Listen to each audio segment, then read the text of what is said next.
Bueno, estamos en una entrevista a Humberto Fernández para la carrera de licenciatura en educación. Bueno, vamos a conversar un poco, no hacer una entrevista muy rígida, sino más bien conversar alrededor de tus vivencias en los 70. Más que nada me interesaría enfocarme en tu último año de secundaria, quinto año 73. Sí, correcto. Me gustaría que me cuentes un poco cómo fuiste viviendo esos años antes de la elección de Cámpora, cómo se vivió la elección de Cámpora y cómo fue después, un poco. Bueno, el año 73 fue un año de cambios, profundos cambios, políticos, sociales. Luego del Cordobazo, la dictadura fue decayendo. Cuando Onganía deja el poder, asume Lanusse, y Lanusse tuvo una apertura, digamos, política. Intentó que lo que fue la dictadura militar se transformara en un partido político, digamos, el partido militar. Me acuerdo que Lanusse había propiciado lo que se llamó el Gran Acuerdo Nacional, y lo que intentaba era formar un partido, un movimiento que pudiera, digamos, ganar las elecciones. Evidentemente el peronismo siempre fue muy fuerte, aunque Perón estaba proscripto desde España. Él seguía comandando los destinos del movimiento nacional justicialista. Cámpora fue uno de los más fieles a Perón, y tal es así que al no poderse presentar Perón en las elecciones, fue Cámpora el que se presentó. Por supuesto ganó por amplia mayoría y hubo una gran apertura hacia la actividad política, hacia los jóvenes. En ese momento nosotros estábamos en quinto año. ¿De qué escuela? El Colegio Nacional Manuel Dorrego. El director del año 73. En Morón. En Morón. Sí, en Morón. El director era un coronel Maniglia, así que te podrás imaginar cómo era organizada y dirigida la educación en aquellos años. No obstante, con la apertura política, con la campaña, empezaron a manifestarse la juventud con mucho fervor, con mucho entusiasmo. Yo me acuerdo que se formó el Centro de Estudiantes. ¿Cuándo se formó el Centro de Estudiantes, te acordás? Ese año, todo fue en el 73. A finales del 72 ya se vislumbraba cierta apertura, ya los jóvenes comenzaron a participar, pero el 73 fue el año de la gran explosión. Recuerdo que había mucha actividad estudiantil. Los jóvenes se manifestaban, se formaron las distintas facciones, estaba la Juventud Peronista, estaba la Federación Comunista. Yo recuerdo que en el año 72, aunque todavía en la clandestinidad, la Federación Juvenil Comunista tenía una activa participación en el colegio, organizaba campamentos. Recuerdo de aquellos años había enfrentamientos entre lo que llamaban juventudes trotskistas y juventudes comunistas. Eran adversarios y casualmente se hacían campamentos cercanos. Me acuerdo de un campamento que se hizo en el año 72 en Claromecó. De un lado del río estaba la Federación Juvenil Comunista, del otro lado del río estaban los trotskistas. Y había como una competencia River-Boca, una cosa así. Jóvenes muy entusiastas, recuerdo. ¿Vos participabas de esas actividades? Sí, eran campamentos abiertos donde te invitaban, y bueno, por supuesto, difundían sus pensamientos, sus posturas. Ya había ese tipo de apertura. O sea, ¿era la primera vez que vos participabas de estas actividades políticas? Porque hasta el año 71 no había posibilidades. En el año 71 era todo muy clandestino. En el año 69 fue, digamos, el Cordobazo. Así que en los años 70, 71 había mucha represión. Yo creo que a finales del 71, 72 es como que comenzó cierta actividad. Bueno, los jóvenes que nunca habían participado en política, imagínate que en el año 55 fue el derrocamiento de Perón, fue toda la actividad política censurada, o sea, con la Revolución Libertadora, luego con las dictaduras militares, no se podía hacer política y los jóvenes estaban, digamos, proscriptos. O sea que en el año 71, 72, 73 comenzó a florecer la participación juvenil, por eso el entusiasmo ante lo nuevo, ante el desafío que significaba participar en algo que tenía que ver con los destinos del país, ¿no? ¿Te entusiasmaba? ¿Te gustaba? ¿Cómo viviste ese último año de secundaria? Con curiosidad. Bueno, el último ¿Participaste del centro de estudiantes? No, estaba muy comprometido con el estudio. Recuerdo que se había terminado la carrera, la formación docente durante muchos años era de nivel secundario. O sea, los maestros se formaban durante 6 años, como era la escuela técnica. Tenía la escuela industrial que preparaba técnicos, tenía la escuela comercial que preparaba peritos mercantiles y estaba el magisterio donde preparaban maestros. En un determinado momento, como había el gobierno militar entendía que había suficientes maestros, cerró la carrera de magisterio. ¿Y qué pasó? En los años 72, 71, 72, se dieron cuenta que faltaban maestros. Entonces tuvieron que implementar en forma urgente la carrera para preparar docentes. Y se abrió lo que se llamó el bachillerato pedagógico. El bachillerato pedagógico venía, digamos, a cubrir el bache que había dejado la falta de formación de maestros. Y justo en el año 72 se abre esa posibilidad y sentí vocación o deseos de prepararme en la docencia, así que me inscribí y estaba cursando el bachillerato común, y en contraturno a la tarde se dictaban las materias del bachillerato pedagógico. Así que bueno, muy comprometido con el estudio y mi formación, me dediqué a estudiar, ¿no? O sea, no participé del centro de estudiantes. ¿Cómo fue cómo viviste el cambio como alumno ese último año de secundaria, digamos, a partir de esta apertura democrática desde lo pedagógico? ¿Notaste que hubo alguna diferencia entre los años previos, digamos, desde lo pedagógico, como alumno? Bueno, el gran cambio justamente lo viví con la apertura del bachillerato pedagógico. Realmente me sorprendió gratamente los docentes que participaban en la formación pedagógica y realmente había una apertura. Me acuerdo que había una profesora de filosofía que nos abrió mucho, digamos, el pensamiento.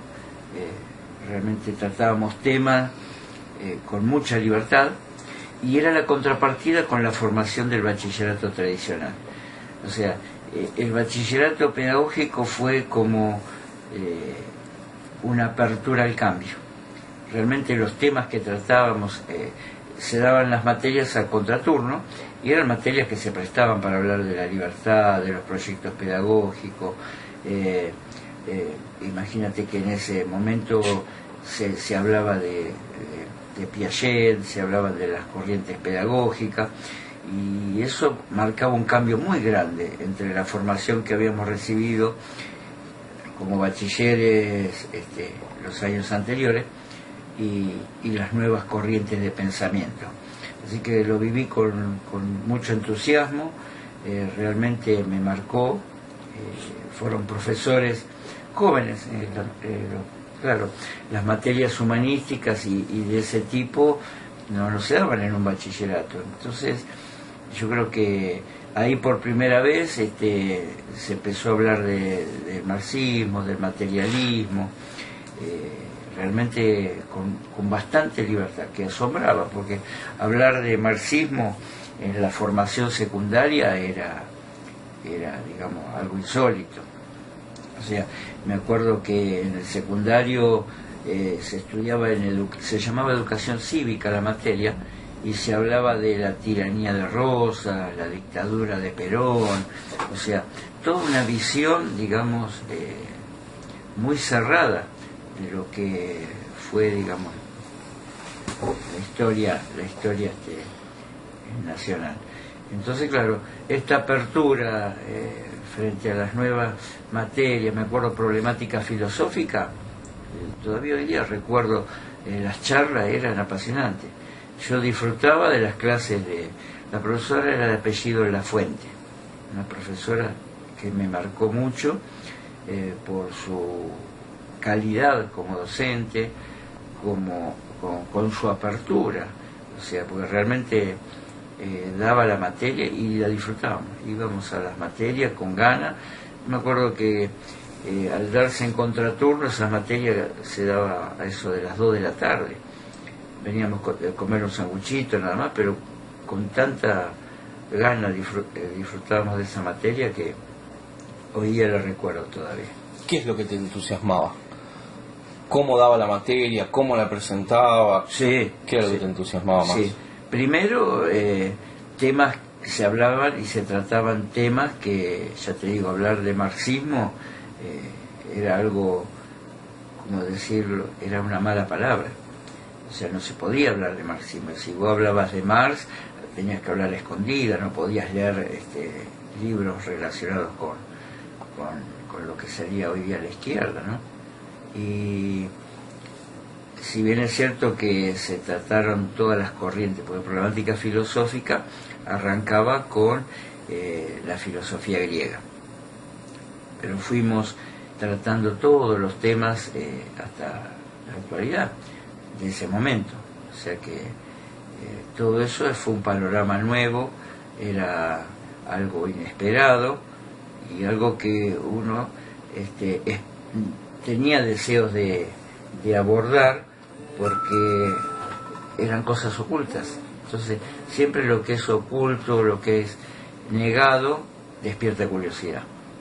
Entonces, bueno, después teníamos historia de la educación también, con un profesor que había sido maestro, y realmente también disfrutaba mucho de esa materia, pues al tener la historia de la educación presentada, no como lo que pasó, sino realmente con cuestionamientos, con una visión diferente de lo que veníamos nosotros viendo. Por eso digo, fue un momento de profundos cambios realmente, y una apertura esperanzadora, una apertura que nos entusiasmaba.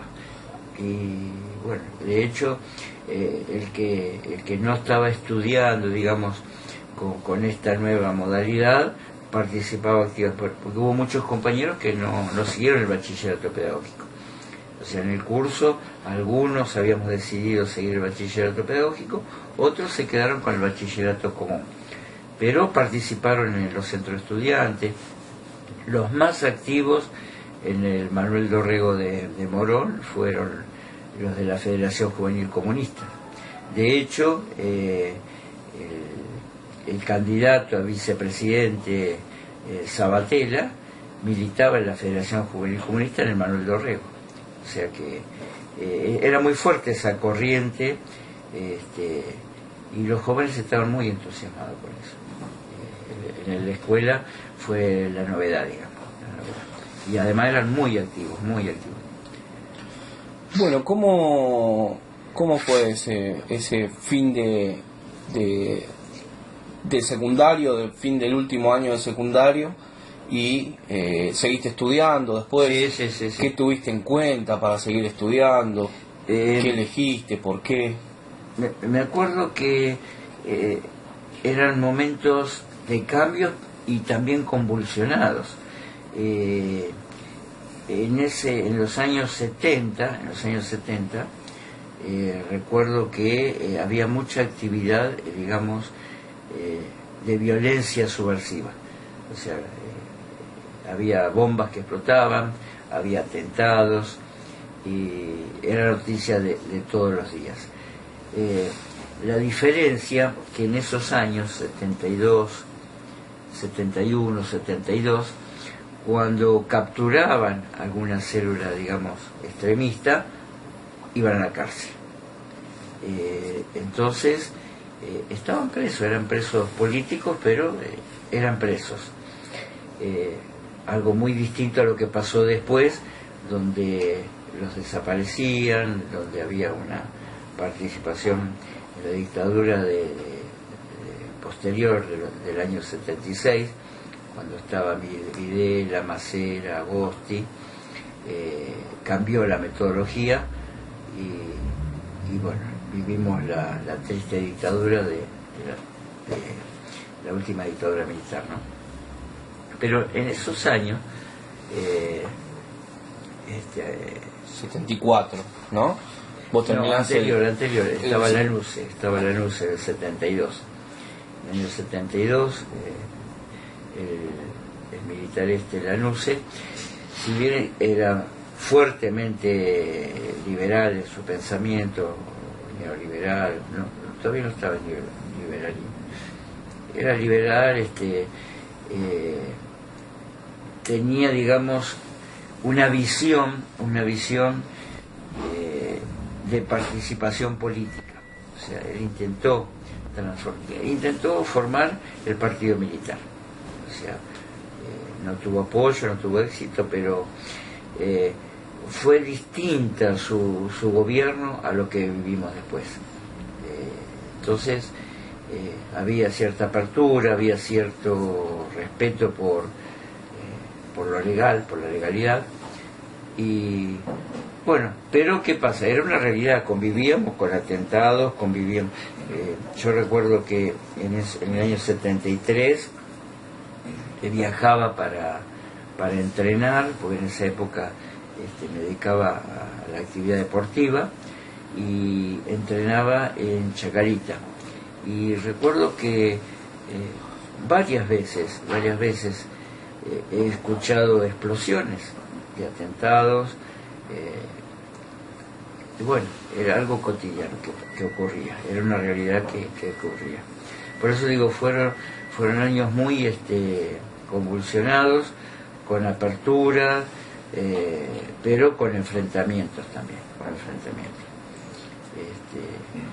Y volviendo a lo educativo, sí. ¿Cómo continuaste después en el 74, después de la secundaria? Sí, bueno, ¿Qué decidiste? Estaba muy comprometido con mi formación, o sea, los valores de aquella época era, digamos, el esfuerzo y para alcanzar, digamos, objetivos, digamos, por ejemplo, un título en la formación personal, ¿no? Con esfuerzo, con voluntad, con digamos, sacrificio, se lograba un objetivo. Ese era el ideal que había.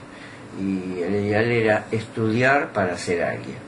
O sea, te imponían ese mandato cultural. Y yo recuerdo que estaba haciendo el bachillerato pedagógico y luego cursaba en la calle Las Heras el ingreso para la Facultad de Ingeniería.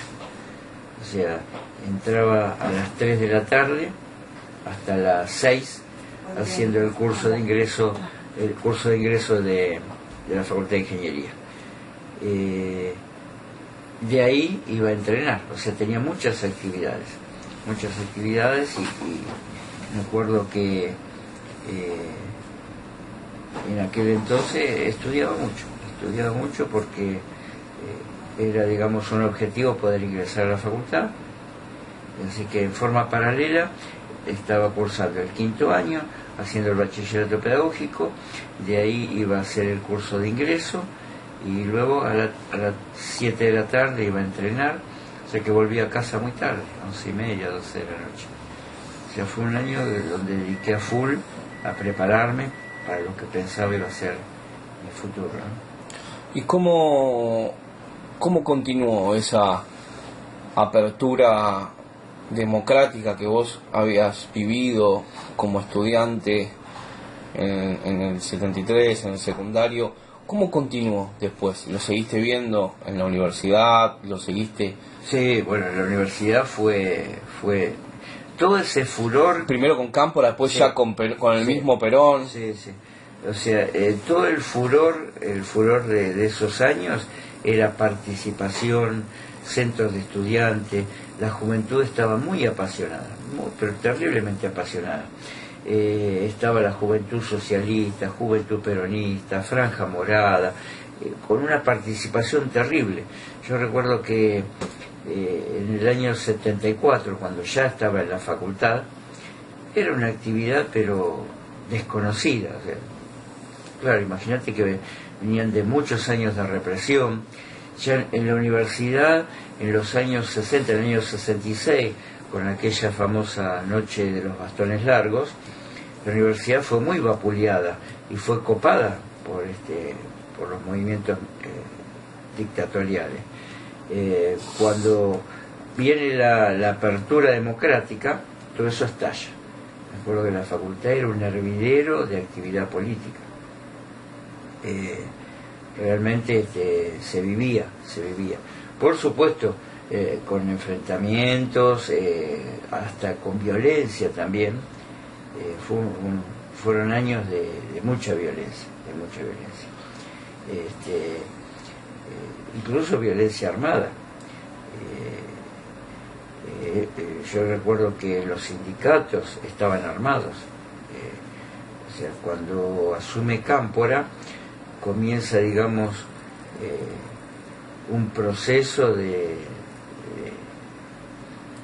defender a través de brigadas y con armas, tanto los sindicatos como las juventudes. Yo creo que fue una época, en ese sentido, de falta de diálogo. A lo mejor el no tener, digamos, la cultura de dialogar, la cultura de intercambiar ideas, se buscaba imponer. Claro, también resabio de la dictadura, ¿no? Imagínate que del año 55 en adelante todo se imponía por la fuerza. ¿Y la fuerza qué genera? La violencia qué genera? Más violencia.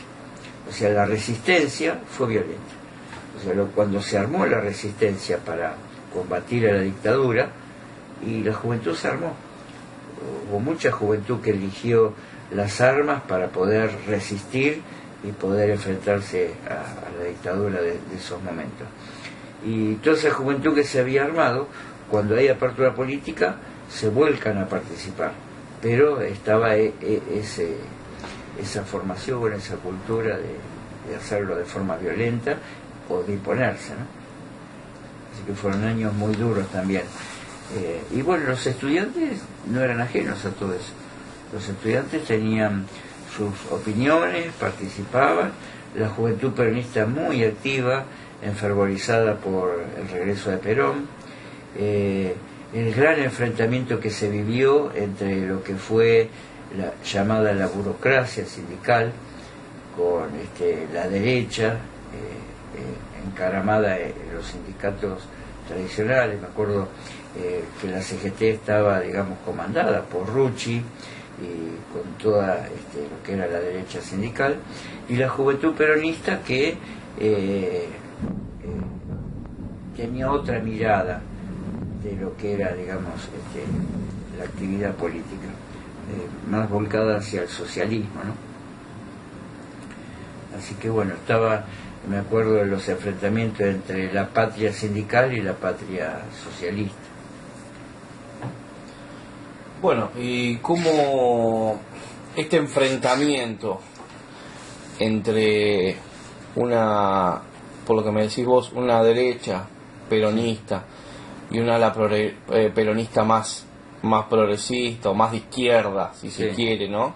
Encarnada por la juventud, y una derecha peronista, ¿cómo la vivías dentro de la facultad? ¿O lo vivenciabas, quiero decir, lo veías dentro de la facultad? ¿Esos estudiantes? Era un enfrentamiento para controlar el centro de estudiantes. O sea, la juventud peronista tenía amplia participación y Franja Morada venía con una tradición. En ingeniería Franja Morada era muy fuerte.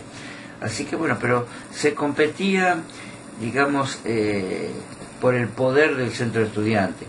No era el enfrentamiento que tenía la juventud peronista con la burocracia sindical. Ese enfrentamiento se vivió claramente en la masacre de Ezeiza. La masacre de Ezeiza, cuando Perón retornaba al país, la lucha por el protagonismo, la lucha, digamos, fue una lucha armada, donde murió mucha gente. Ahí se vio realmente el enfrentamiento profundo. En la facultad la derecha no tenía participación, no existía.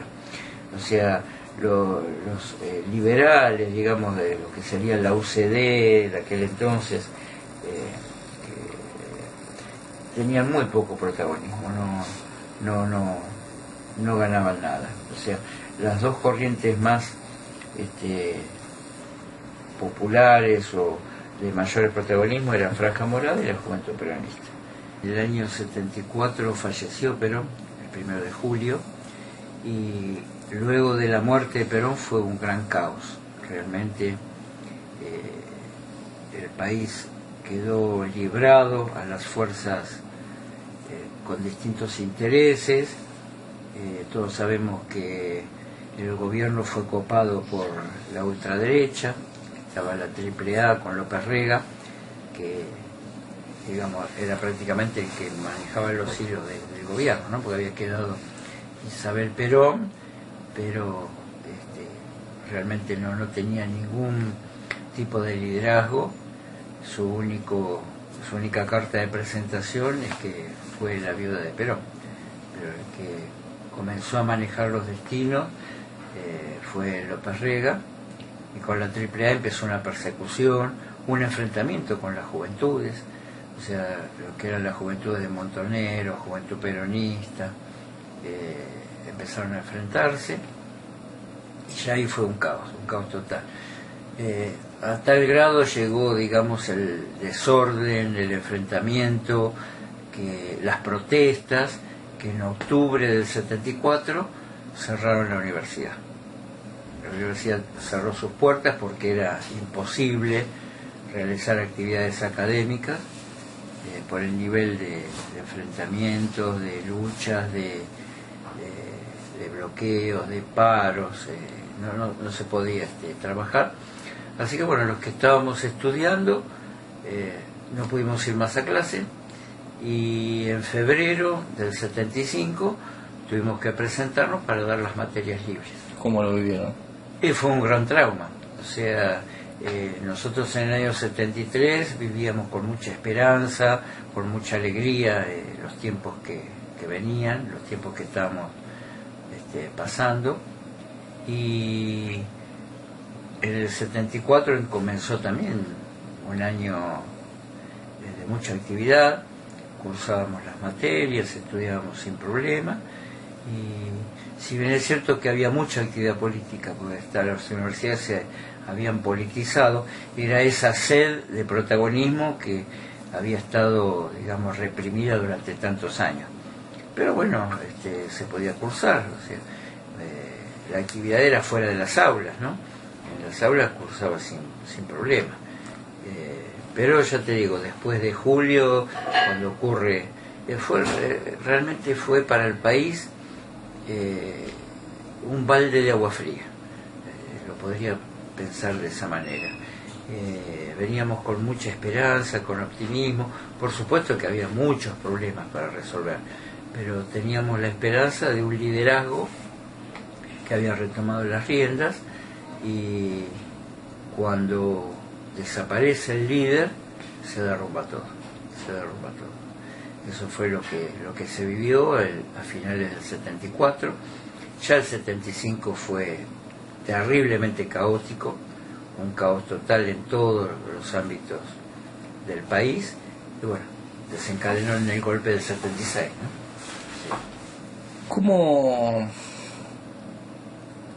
¿Cómo describirías tu lugar de alumno?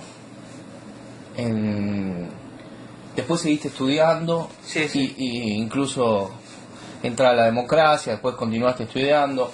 Sí. ¿Cómo, comparando esa época de Cámpora, peronismo, ¿cómo la describirías vos desde la educación, desde tu lugar como estudiante, y comparándolo con ya los años actuales y ya entrar a la democracia?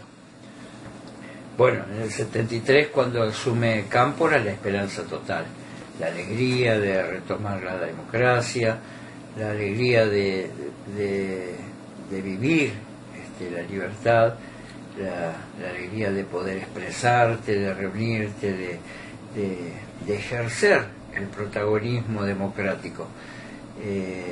Con Perón toda la ilusión de una gestión, sabíamos que ya estaba en el ocaso, no iba a ser lo mismo que en el 45, 46, pero los principios estaban vigentes y estaba la esperanza de vivir, digamos, un proceso donde lo que había que esperar era el heredero.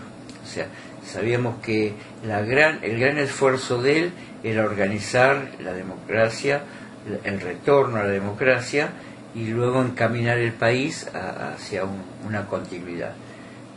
Lamentablemente llegó su muerte al poco tiempo, y las luchas internas, la desorganización, los enfrentamientos, el retorno a las armas, o sea, Montoneros, el ERP, las FARC, FAL, Fuerzas Armadas de Liberación, y todas las juventudes que habían protagonizado la resistencia, ahora se enfrentaban abiertamente a la derecha, y la derecha estaba armada también. Yo me acuerdo que la Unión Obrera Metalúrgica, en las secretarías gremiales, tenían armamentos, o sea, estaban muy armados, y yo creo que ese fue una etapa muy negativa en el país, porque había mucha violencia, había enfrentamiento armado, y bueno, prácticamente estábamos al borde de una guerra civil. ¿Y de lo pedagógico? ¿Qué me puedes decir? Y lo pedagógico, con la llegada de la democracia, tuvo un enriquecimiento por la apertura, por la libertad.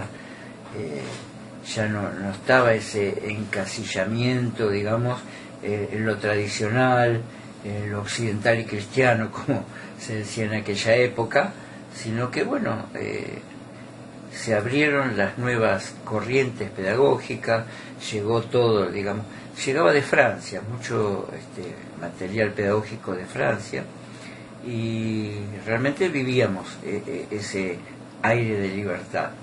Incluso en el año 75 retomo lo que en aquel entonces era el profesorado elemental.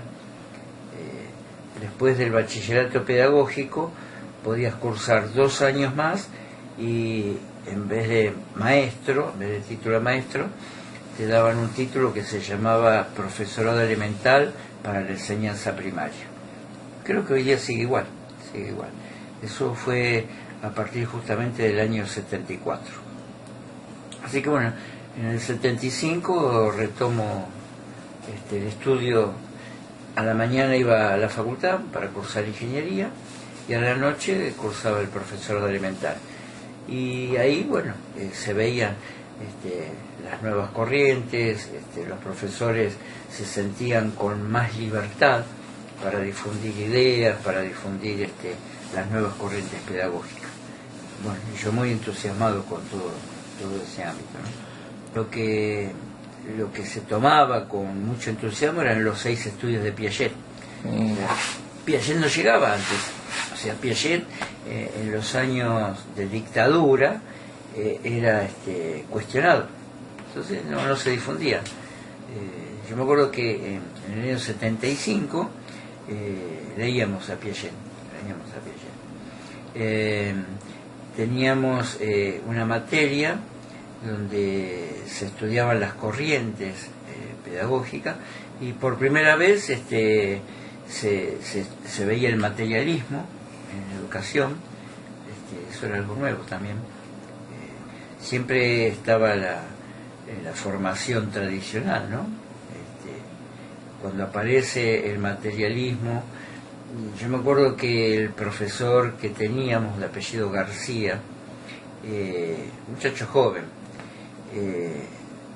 para no quedar tan en evidencia que difundía el materialismo, digamos, como filosofía, como posición frente a la educación, nos daba las dos opciones. Nos hacía ver la visión de Tomás de Aquino, por un lado, y la teoría materialista sobre las dos enfoques, como para tener para no ser parcial, ¿no? Por lo que se notaba ese esfuerzo por no presentar solamente la teoría materialista. Así que bueno, fueron tiempos de cambio y donde se vio por primera vez y muchos jóvenes se ven entusiasmados tanto con ese clima de libertad que cuando vuelve el golpe de Estado en el 76 se enfrentaron y se rebelaban contra esa dictadura.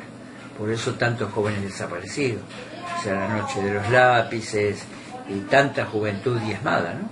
Porque realmente habían participado en esos años del 73 al 75 y si bien es cierto que fue muy poco tiempo, pero fue suficiente para demostrar que había otro mundo posible. O sea, la mayoría de nosotros habíamos nacido en dictadura. El golpe fue en el 55, por ejemplo, yo nací en el 56. O sea que mis primeros años de infancia y mi juventud fueron bajo dictadura. O sea, yo en el 73, a los 17 años, terminando el secundario, recién comencé a percibir lo que era la libertad democrática. O sea, todos mis años de infancia y mi secundaria fueron bajo dictadura. Entonces, muchos de mis compañeros fueron desaparecidos. Recuerdo un compañero de facultad con el que estudiábamos, de Montegrande, Jorge, lamentablemente, bueno, desapareció. Y la dictadura del 76 fue terrible. Yo creo que fue lo peor que pudo haber pasado como país, ¿no? El método de exterminio, el método de persecución, fue terrible. O sea, los que participamos, los que vivimos ese momento, nos quedó marcado para siempre. Recuerdo que, imagínate, toda esa juventud de 17 a 25 años que había vivido con tanta felicidad los momentos democráticos, pues a pesar del caos que había, se vivía un clima de libertad. Por supuesto había terribles problemas, el tema de la violencia, los enfrentamientos armados, todo eso fue traumático, pero pienso que había otro camino posible, no la dictadura. La dictadura lo que trajo fue la paz de los cementerios. O sea, fue muerte, silencio, destrucción y un ordenamiento social a fuerza de la violencia del Estado, que es la peor violencia, ¿no?